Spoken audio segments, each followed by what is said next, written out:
اللہ تعالی یا ایھا الذین آمنوا اتقوا اللہ حق تقاتہ ولا تموتن الا وانتم مسلمون۔ صدق اللہ العظیم۔ مقبوضہ کشمیر تکمیل پاکستان کا نامکمل ایجنڈا گزشتہ 70 سال سے ہندو بنیے کی چکی کے اندر پس رہا ہے، اور وہاں کے مسلمان بالخصوص پاکستان اور پوری دنیا کے اندر کلمہ پڑھنے والے اپنے تمام بھائیوں کی طرف امید بھری نظروں سے دیکھتے رہے ہیں،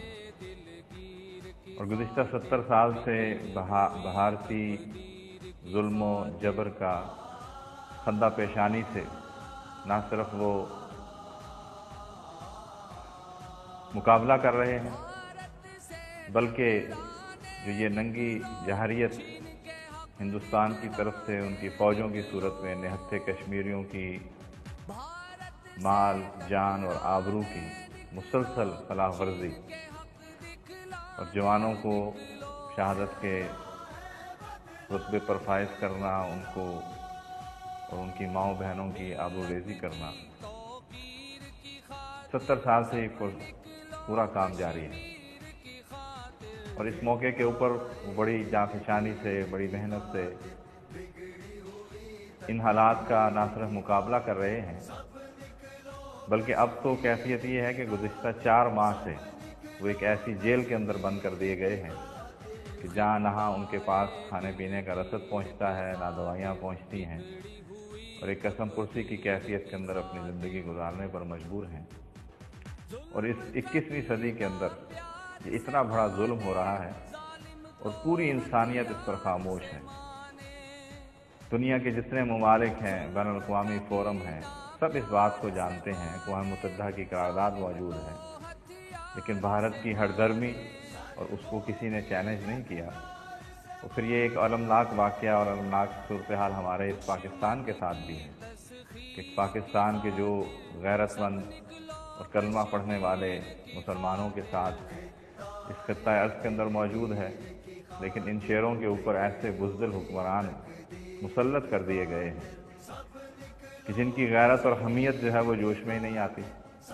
اور اس وقت جو کشمیر کی کیفیت ہے، جو صورتحال ہے، اس کے اندر صرف سڑک کے کنارے کالی پٹی باندھ کر کھڑے ہو جانا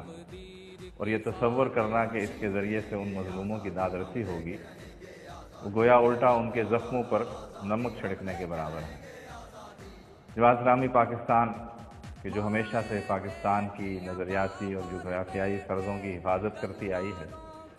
اور ہر لمحے ہر موقع پر اپنے خون سے اس وفا کو اور اس ساری مملکت کی حفاظت کے لیے اپنا سب کچھ قربان کرتی چلی آئی ہے، ایک دفعہ پھر امیر جماعت سینیٹر سراج الحق صاحب کی قیادت کے اندر جب پورے پاکستان کے اندر قبرستان کی سی خاموشی ہے، اور کشمیر کے ایشو کے اوپر اپنے ان بھائیوں کے ساتھ اظہار یکجہتی اور ان کی حق خود ارادیت کی اس درینہ آواز کے لیے کوئی بھی نہ آواز اٹھا رہا ہے، نہ قدم اٹھا رہا ہے، اللہ کی توفیق سے جماعت اسلامی کو یہ اعزاز پھر حاصل ہوا ہے کہ پورے پاکستان کے اندر کشمیر کی اس جاری جدوجہد کے لیے ان کے پشتی بان بن کر ان کی اخلاقی حمایت کے لیے تو اپنے تمام پروگرام کو چھوڑ کر وہ کھڑی ہوئی ہے، اور کریا ہر شہر ہر کوچے کے اندر کشمیر کے عوام سے یکجہتی کے اظہار کے لیے اور پاکستان کے مسلمانوں کو اپنے ان بھائیوں کے پشت پر کھڑا کرنے کے لیے، اور اس کے ذریعے سے اس ملک کے حکمرانوں کو بھی اور دنیا کے امن کے علم برداروں کو بھی یہ پیغام دیتی رہی ہے اور دے رہی ہے کہ ہمیں کشمیر کے بھائیوں کے لیے، ان کی بہنوں کے لیے، ان کی ماؤں اور بیٹیوں کے لیے اٹھنا ہوگا۔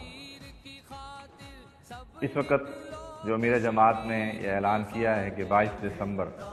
بروز اتوار اسلام آباد ڈی چوک پر انشاءاللہ ایک عظیم الشان مارچ کا اہتمام کیا گیا ہے، اور پورے پاکستان سے ملت اسلامیہ کے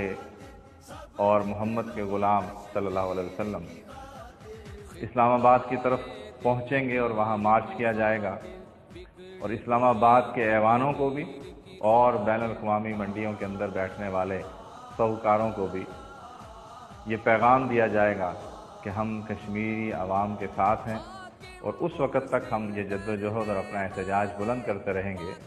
جب تک کشمیر کے ان مظلوم مسلمانوں کو ان کی حق خود ارادیت کا حق دیا نہیں جا سکے گا۔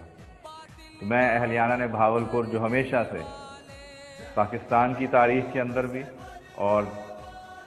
اس خطے کے اندر بھی اسلام کے اعتبار سے کلمے کے نام پر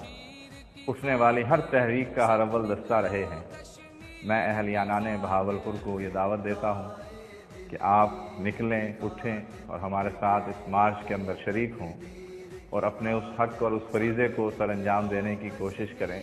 اللہ کے ہاں سرخ روح ہوں کہ ہم آواز اٹھانے والے اور اپنے ان بھائیوں کے اس ظلم کے اوپر احتجاج کرنے والے تھے۔ تو میں آپ کو دعوت دیتا ہوں کہ آپ خود اور اپنے تمام جاننے والوں کو اس بات کی دعوت دیں، اور اس 22 دسمبر کے مارچ میں جو اسلام آباد بی چوک کے اندر انشاءاللہ ہوگا، وہاں پر شریک ہو کر اپنے دین سے اور نبی کریم محمد مصطفیٰ صلی اللہ علیہ وسلم سے اپنی حقیقی محبت کا اظہار کریں، اور اپنے ان کشمیر مظلوم بھائیوں کے ساتھ ہم اس اظہار کے ساتھ ان کو یہ پیغام دینا چاہتے ہیں کہ مشکل کی اس گھڑی میں ہم آپ کے ساتھ ہیں۔ اللہ تعالی ہمارا حامی و ناصر ہو۔ وآخر دعوانا الحمدللہ رب العالمین۔